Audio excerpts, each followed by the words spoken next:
and welcome to Singing TV. I'm Sara, your host, and together you and I, we're making singing simple. As you can see today, we've got a very, very special guest. Laura Jane Jones is a wonderful singer, lives in town here in Los Angeles. You've been here for how many years? I've been here about 13 years. 13 years, okay. And Nice. I'm going to let you say a little bit about yourself, but I don't want you to be, I want you to really name drop. Talk about all the fancy, famous people you've done, all that kind of stuff, because I think the viewers like that. Okay. Even though I know you're going to try to be modest, don't. All right, don't be modest. Don't be modest. Okay. All the big names, drop it right now. All right, well, first of all, I'm a singer, and I've been touring with Enrique Iglesias for about 8 years. I'm his featured vocalist, and I basically bring in all the singers, and I'm the vocal captain on that gig. So that's great. Besides, Okay, is that the official name? Because I love it. What? Well, I don't know what to call it. I'm just trying to. I'm the vocal captain. I don't know what to call it. But anyway, so I'm kind of in charge of the vocals on that gig and have been for a while. I also am featured in his concerts. I do duets with him and stuff like that. So it's a lot of fun.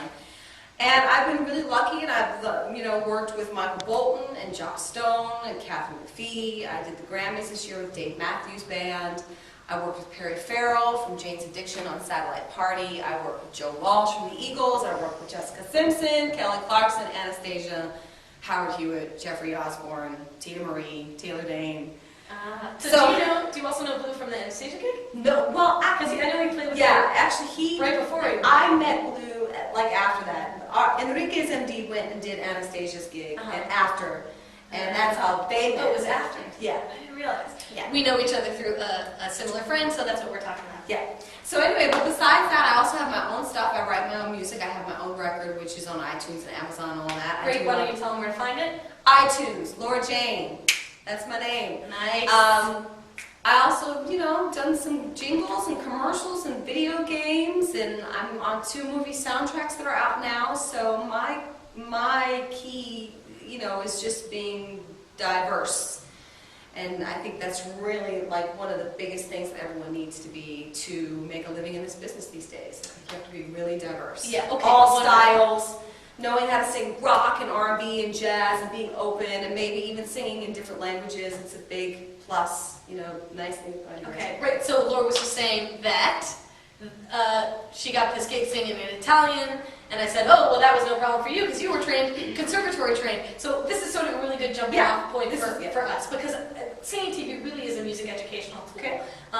And she was saying earlier, as we were talking to some of the students who are here in the room right now watching, saying, how important it is to have some kind of background in music education. So why don't we talk about what that is? Of course, Singing TV is a place where people can come, like this may be their only mode of education. Right. This is not necessarily people who went to Berkeley or Boston Conservatory or LA Music Academy here, MI.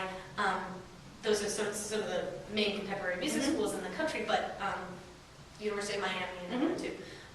So if people haven't gone there, what they might think about doing, either on their own or going to school, how it's helped you. Okay. Well, first of all, I've been singing since I was 4 or 5 years old, so that's really lucky. And one of my first paid gigs is I was in an opera company. I was like 10. And the thing that was so great about being in the opera company is not only was it classical music, which I think was good, for a training basis, even though I sing pop and jazz, R&B and all that stuff.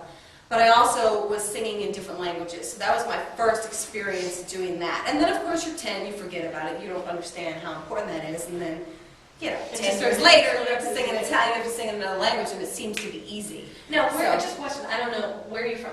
I'm from Michigan. I'm from Grand Rapids. I was born outside of Detroit, mostly raised in Michigan, but moved around a lot. West Bloomfield? What's that? You know West Bloomfield? Yeah. But I'm not from there. Are you from there? No. I got family there. Okay. They're Republicans. Sorry, I shouldn't have said that. I don't know what to do about that. Yeah, we don't know what to do with that right now. So what I basically wanted to know, okay, Detroit area, you're growing up, you're a little girl, how did the idea of opera strike you? Were you like, great opera? Or were you like, you know what? I mean, at the time, I was really into theater when I was a kid. So I was really just into anything that was on stage. So, my mom got a call and they were, giving a little bit of money. They needed a children's chorus for Carmen. And they needed kind of ethnic-looking kids for the opera Carmen, because it's, South of Spain. So I was, perfect for it. And I ended up being like the lead little kid. I ran around the stage and I pointed around, had a big afro, and like I do now. And I went around stage and had all these, I didn't have any solos, but I had like little skits. That was just fun. Yeah. And I really, I was just like, I just really, from then on and still to this day, I just love opera. I'm just intrigued by it. I just think it's an amazing art form.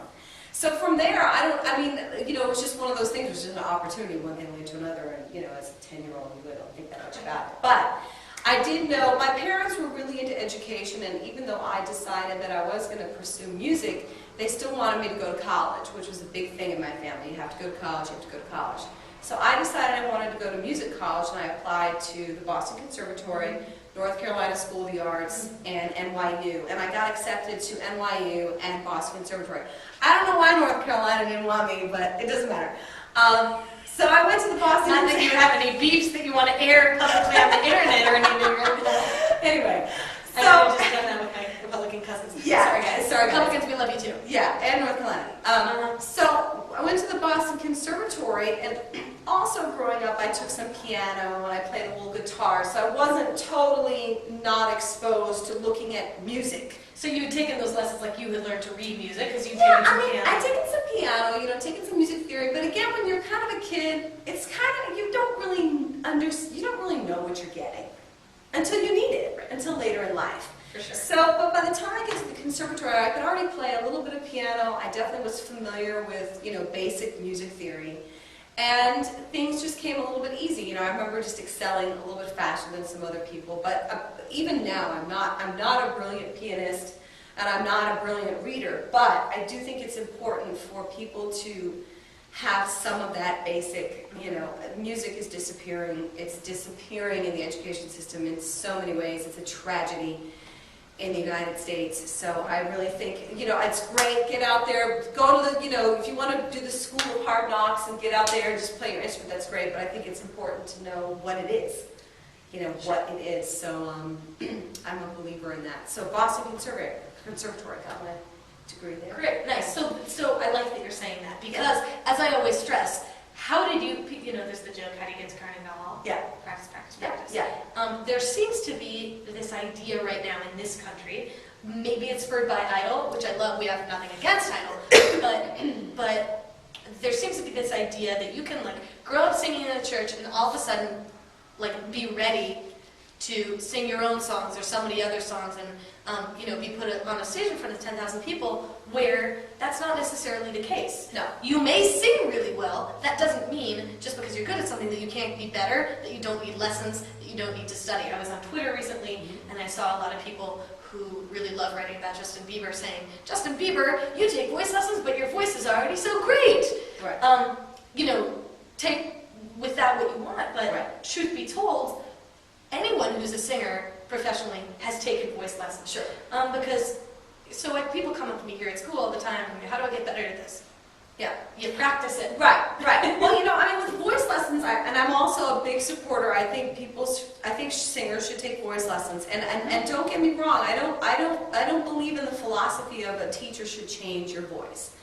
I don't think they should change your natural voice. I am a pop singer, and I think you should take your natural voice and enhance it. Mm-hmm. But you know what? If you want to be a track star, you train. If you want to be a gymnast, if you want to go to the Olympics, you train. So it makes no sense to me, singers that are like, this little thing in here is a teeny tiny little muscle. So if I go to the gym and I'm working this muscle, and why in the world wouldn't you want to work this muscle? It makes no sense to me. Absolutely no sense. Okay, now, I'm not my saying, favorite guest ever. I'm not saying, there's always room for improvement. Why do you think Tina Turner can sing at 70 and tour? Why do you think, it's just, you know what I mean? Totally. So this is one of my favorite guests that we have so far. I'm going to give you the title of favorite guest so far. I think it's going to be episode 36. Why? Because it's so, I always say, I don't want a brain surgeon working on my head if he or she has not been to medical school. Right. It's ridiculous. Totally. Not that you may be a great singer starting out. Yeah. But no reason you can't practice, get lessons. Whether on here, whether they're privately. This, of course, if you're getting voice lessons, this is just a supplement. And the reality is, not to interrupt you, but Please. to add to what you're saying, Please. is that let me tell you something, if you want to be in this business and you want to succeed and have longevity, you may have a great natural voice, but let me tell you, you're going to be exhausted. You're going to have to pull it out of your hat. You're going to have to know how to, so it's just training and learning how to breathe properly and some basic, scales. It's only going to help you. So it's a myth. It's a big myth. Yeah, the fact that you don't have to study. Yeah. Good, I like that. Yeah. The other thing is, so she came on, she said all these great people she's worked with. The other thing is, you didn't move to LA and, all of a sudden go, like, look at me, I'm singing with famous people. And for that matter, you may be, I don't know how you're best known. Your solo stuff may be best known. You may be best known as a studio singer or someone who, the person who sings with Enrique Iglesias. Yeah. But you have to do all these things. You kind of have to do all all this. LA, you didn't know. So why don't you talk a little bit, like, you moved to LA. I moved to LA, the first year, like everybody else, I saved up money, I bought a car, and then I had no money because I spent it all on the car. So, I had a couple of odd jobs. I used to also dance. I would do these shows, corporate shows, and all kinds of stuff. But anyway, long story short, I got into a girl group. It was kind of like a pseudo en vogue, kind of like a Destiny's Child kind of thing, and got in that it took about a year before I got into that. And then I started to get a little bit more money, where literally, because before I was every month struggling. It's no joke. It's never a joke when you move that far from across the country. And you're trying to pursue your dream. Yeah. So that kind of led to one thing to another. We recorded, met a lot of people, got signed to a label, and got an advance, and that was all really great experience. And then, of course, a typical LA record business story, we got dropped, after about a year and a half.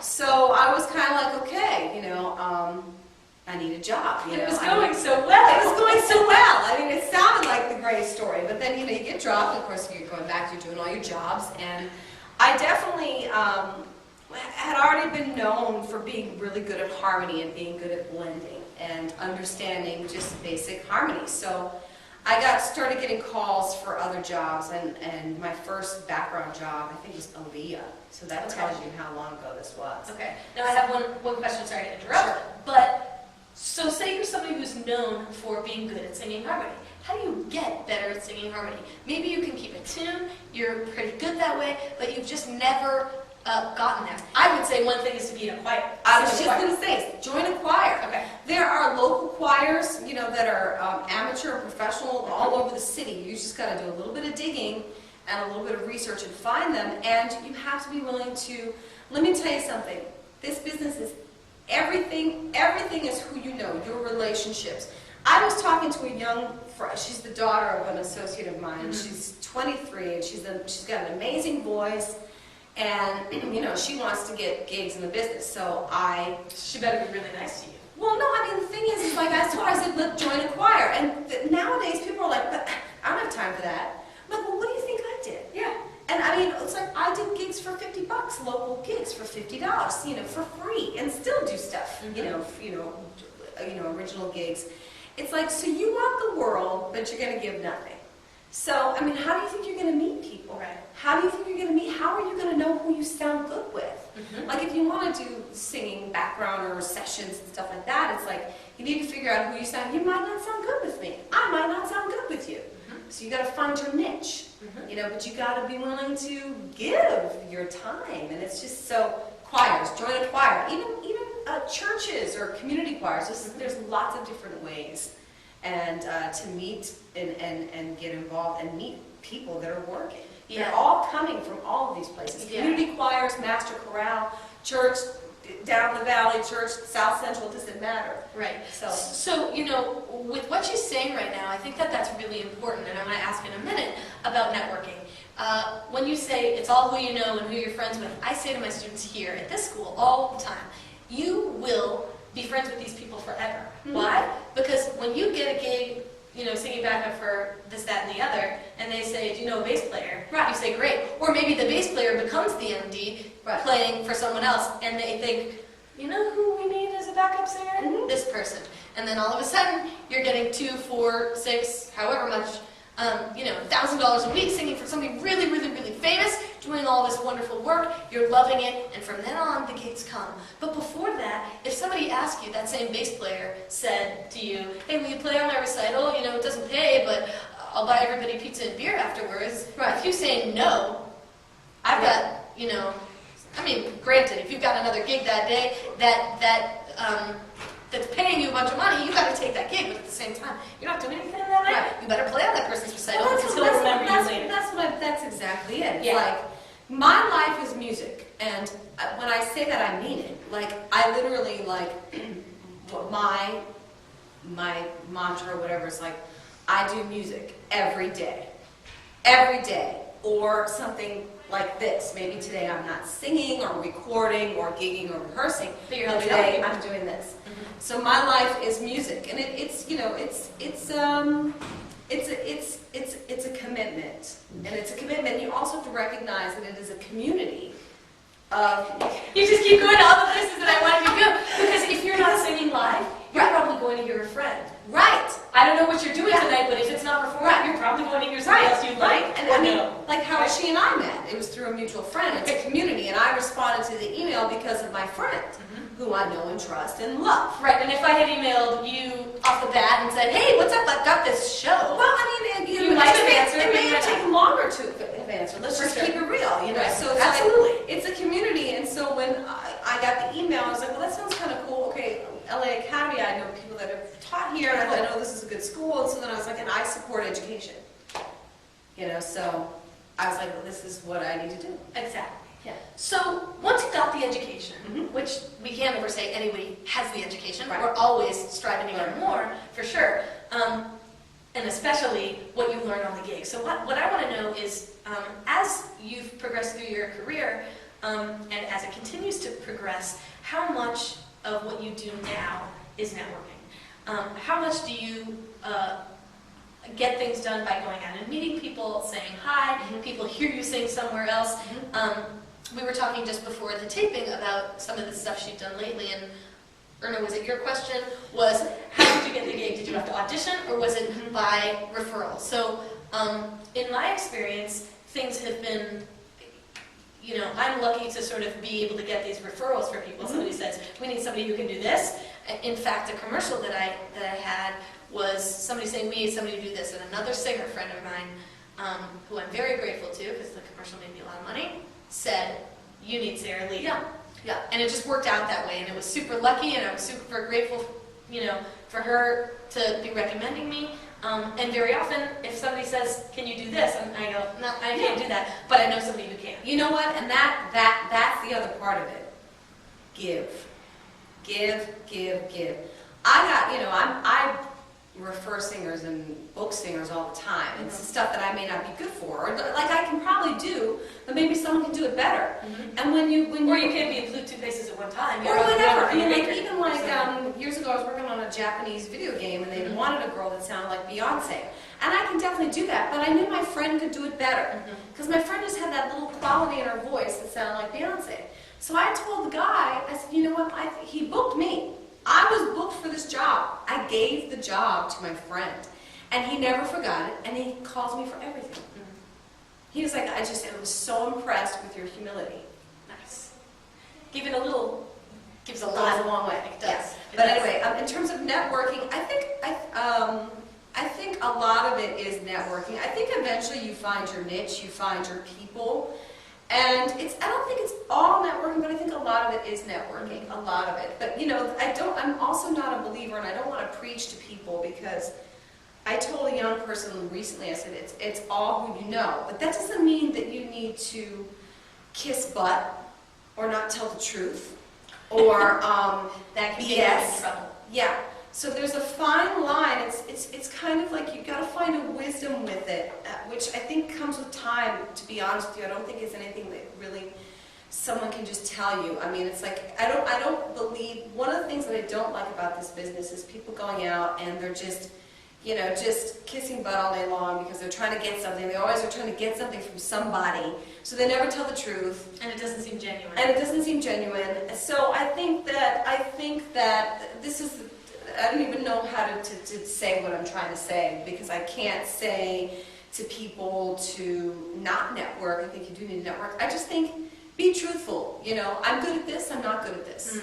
How about be real? Be real, be honest about things in more ways than one. And I know when people are starting out and they want gigs and, you know, they think, oh, this person can help me, you know, but you'd be surprised, you know, in this business, if you rub someone the wrong way, they're going to remember that. You know, because someone said recently, well, what do you do if you're out and you meet a producer? You know, do you just say, well, I'm a singer? Do you say I'm a singer and I'm this, that, and the other? I'm like, well, you know, I don't know. I mean, think about it. If you meet a big-time producer, people are coming at him all day long. So what is the best way? I don't really know what the answer to that question is. You know, it's great that you bring something like this up, because I think, you know, if somebody asked me that question, I would say that it would be, you should handle it different for every person. Yeah, you meet the producer who is like God to you. Yeah. Major, you know, whoever that person is, maybe some people respond really well to, oh my God. Right, I know that you may, I'm sorry to interrupt your lunch. You know, right. You probably don't want to do that. Right. But, you know, you see that the person's ending lunch. I just don't want to interrupt you, but I just want to say that this album and that album literally changed my life. People will respond really well to that. Some people don't, though. Some people you want to leave alone. Some people you don't want to talk to, but you could say, hey, you know, I really like your work, and I'm wondering if I could send something your way. Right. No big deal. Here's my card. Here's my card. Deal with it later. You're not interrupting them. Right. Yeah, it's one of those things where I think it just depends on the situation. It depends on the vibe. It depends on what's happening, and it's really hard to say what everyone should do right then and there at that moment. Yeah, I once wanted to. You know, I've had these great things happen, and one was where there was somebody I really wanted to approach. I happened to be backstage at a concert, somebody really famous, and some connection had gotten me back there. It was very exciting, and I wanted to say hi, but the person was very busy talking with another famous person. And so I was hoping that would eventually end, and I could casually walk up and say hello. Yeah, that talking never ended. Yeah, and that was that. And I never met the person, at least not yet. And that's just the way it happens. You don't want to rub someone the wrong way. And what I might have done was, sorry to interrupt, but I'm Sara, and I was like 18 at the time. Right. So, you know, not only would they never have heard of me or cared, but I was interrupting them. Sure. That would have just been the wrong way to do. Yeah, it's just one of those things. It's just, it depends on the situation. Really so I lost out on that opportunity. I did get to say hi, but there are other ones where you ran into. One time I accidentally, literally walked into staying at a party, right into his chest. Oh, so sorry. That's not bad. I wouldn't mind running into Steve's chest. He gave me his number. He said, anytime you want to walk into my chest, I'll give you his. I love it. Joke. Anyway. So, they like that history. Yes. So I want to take a couple questions from you guys who are in here, because I want your experience I want them to really be able to ask questions, which is nice, but of course I've got some more too. So do you guys have any questions that you were thinking recently? How did you do this specifically? Like, you know, okay, you may actually want to know, okay, we're saying networking, that's a big thing, but it's not everything. Well, how did you get one specific gig? Well, I knew this person, and I knew that person, and then we worked together on that, and that's how I got the gig. Sure. So why don't you guys ask? Maybe there were some people with whom she worked who you got excited about. No? Because I'll do it for you. No, I think it's, as a student, I mean, we're beginners, you know, so we're really at the how to get your foot in the door point in the game. So, is it just about, like, read the weeklies and, like, go to auditions? Sure. Is that where you start? You know, any suggestions for, like, what's in the door? Absolutely. Music Connection magazine. Now it's Craigslist. It's MySpace. It's all over the place. There's Drama Log. I did all of that. I went to auditions and stood in line for 7 hours. You know, so yes, you have to do all that. You have to have a headshot. You have to get pictures done. You have to have a resume. What about music? So, like, what about having something online? You know, if you tell somebody you're a singer, you sure as hell better have some MP3s that people can link to. Yeah, now definitely. The other thing is it's important to have a demo. So how do you do a demo? And this is important. It's better to do 2 great songs or half of a song than 7 songs that sound like crap. So if you sing, maybe your style is pop rock, maybe you want to do a cover of a song. You know how you can do a demo? Easy as pie. I do it all the time. Karaoke track. Buy the karaoke track, 99 cents from iTunes, and record it.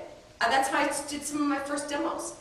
You know, or maybe you have an original song that you want to record. You know, record some of it, and maybe just acoustic guitar. Maybe you want to have just a really raw sound.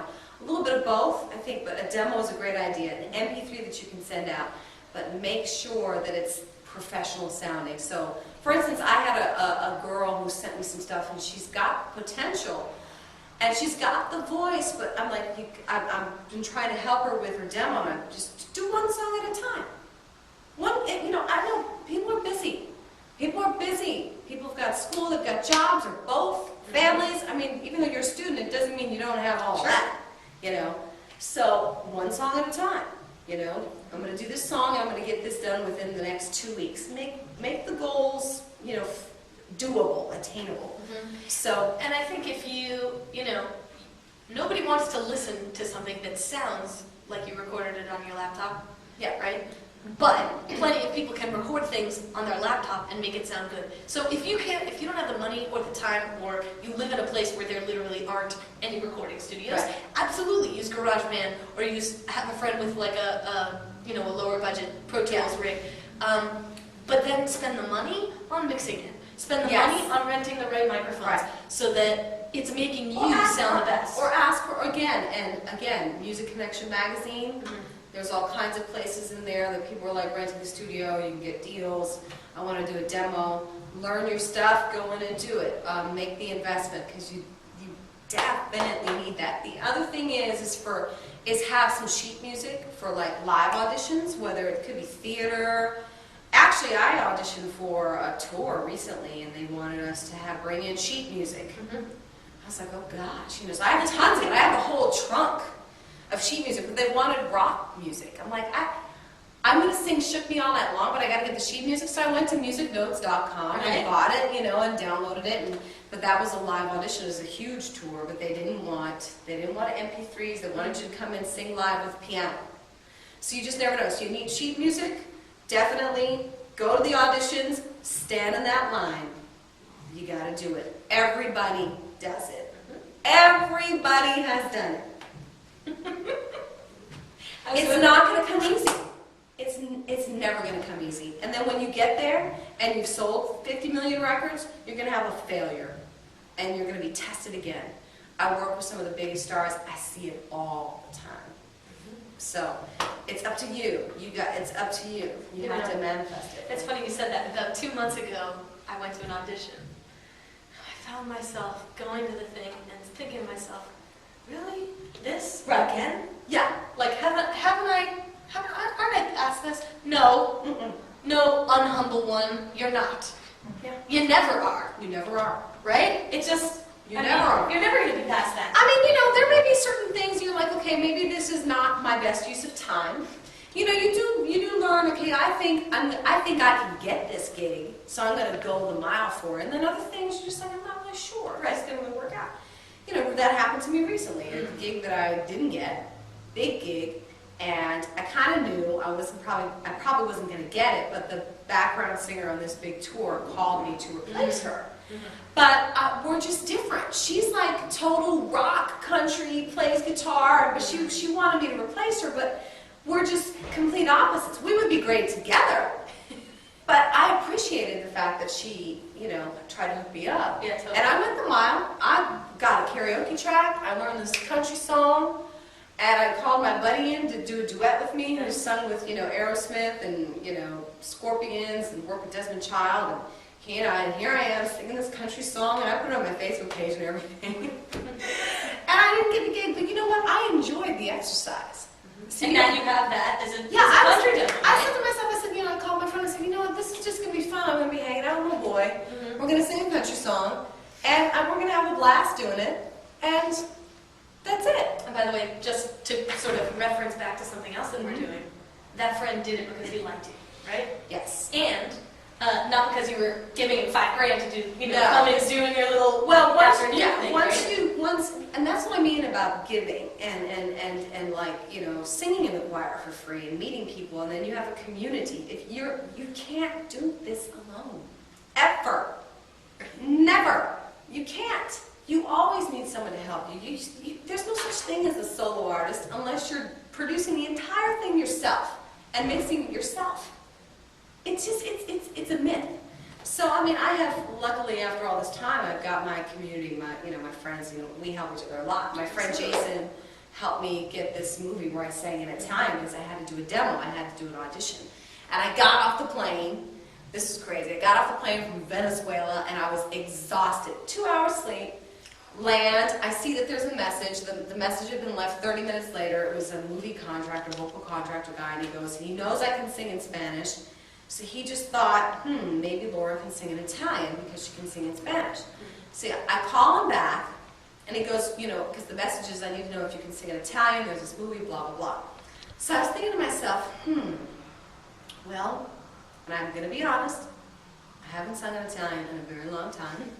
I did study, I got Rosetta Stone, I took a class a couple years ago for fun, I went on vacation to Italy. And I can't. You and Blue together. Yeah.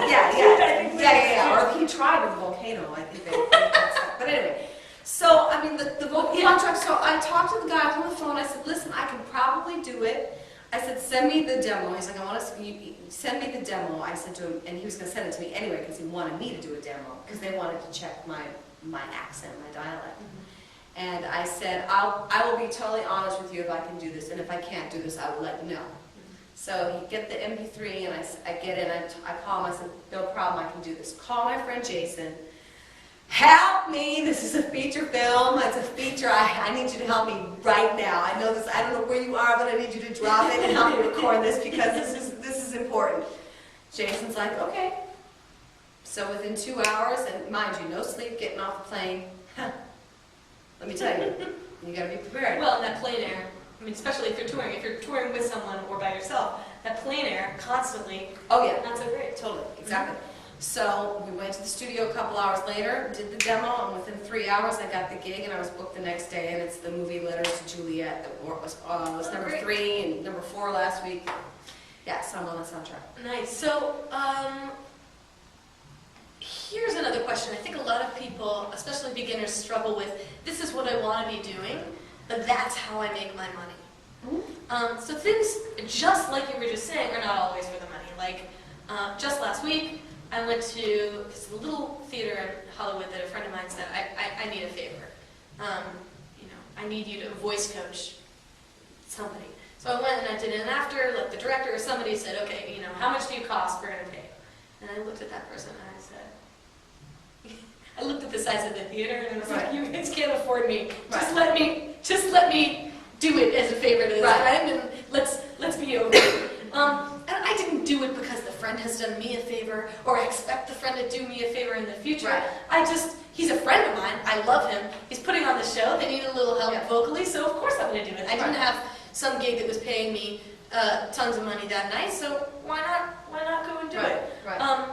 So I think, just like you said, you didn't go into, like, what jobs have you held? Like, people, like, go on Leno and they like to say, like, oh my God, I delivered pizzas, and I cleaned toilets, and I did that, this and this and that. But I do think it's important to keep in mind that sometimes when you're working towards something, you're going to have to make your money elsewhere. Or you'll make some of your money doing that, but you won't make all of your living doing that. I think those are things that we have all struggled with. And I think it's really important to keep in mind people can get. I agree. Well, I think two things. First of all, I think that is all. I think is just the truth in general, especially in this business. But I think also with this economy, I think people just really need to be grateful for And I'm not saying take what you can get, because I don't believe in that either. This is what I mean about a fine line. Like know your worth, but also know when it's time to like be humble and, okay, I'm going to do this, or I'm going to do this, and I don't have a problem with this. But I just think, I know that if you're making a living in the music business, making a living, then you are doing it. So that's important, and that may mean I made, you know, $100 yesterday and $10,000 tomorrow on the gig tomorrow, and maybe I won't work for another 3 months, and maybe I'll volunteer, or I do vocal coaching on the side too, and it's not much money, and I love it, and I think that that is, again, and after all these years, something that I've realized that I need to just continue to give back to the community in some way, shape, or form. I need to mentor the next. So that's part of my yin and yang balance. I'm on the stage, 10,000 people, my name is in the credits. Tomorrow I'm going to teach the 9-year-old. Yep. That 9-year-old needs an education, why not get Well, I the mean, best? but the thing is they were the teachers and the people that mentored me, I never forgot. When I was in the opera company when I was 10, and the big director from New York pulled me aside and she goes, you need to pursue this. And that, I never forgot her. I never forgot my teacher, my acting teacher actually, and I was taking acting, and my acting teacher who said, you're a good actress. I never forgot that person. You know, so teachers and mentors, they have a big role in shaping people's lives. Yeah. Thank them. Yeah, absolutely. I think that's the greatest. Okay, other questions for you guys? From you guys? No? None? Very clear. Okay, I think that's okay for now. Okay. You know, if you guys have other questions, of course you know, because you're already on Singing TV, you can leave them in the comments. And if you have questions specifically for Laura Jane here, maybe I'll forward them to her for you, if that's okay with you, right? Cool, wonderful. Thank you so much. It's only been great to talk to you. Awesome. Repeat again where to find your personal music. Yeah. iTunes, Laura Jane on iTunes, and I think it's also on Amazon and all those other places, but iTunes is the easiest. Okay, Yeah, Laura Jane, it's the easiest. iTunes, if you want to check out her music, and I hope that you will, because that would be really, really awesome. Laura rocks, once again. Thank you, Sarah. This is my pleasure. Because this is Singing TV, I'm Sarah Lee. Together, you and I and Laura Jane, we're making singing simple. Yeah.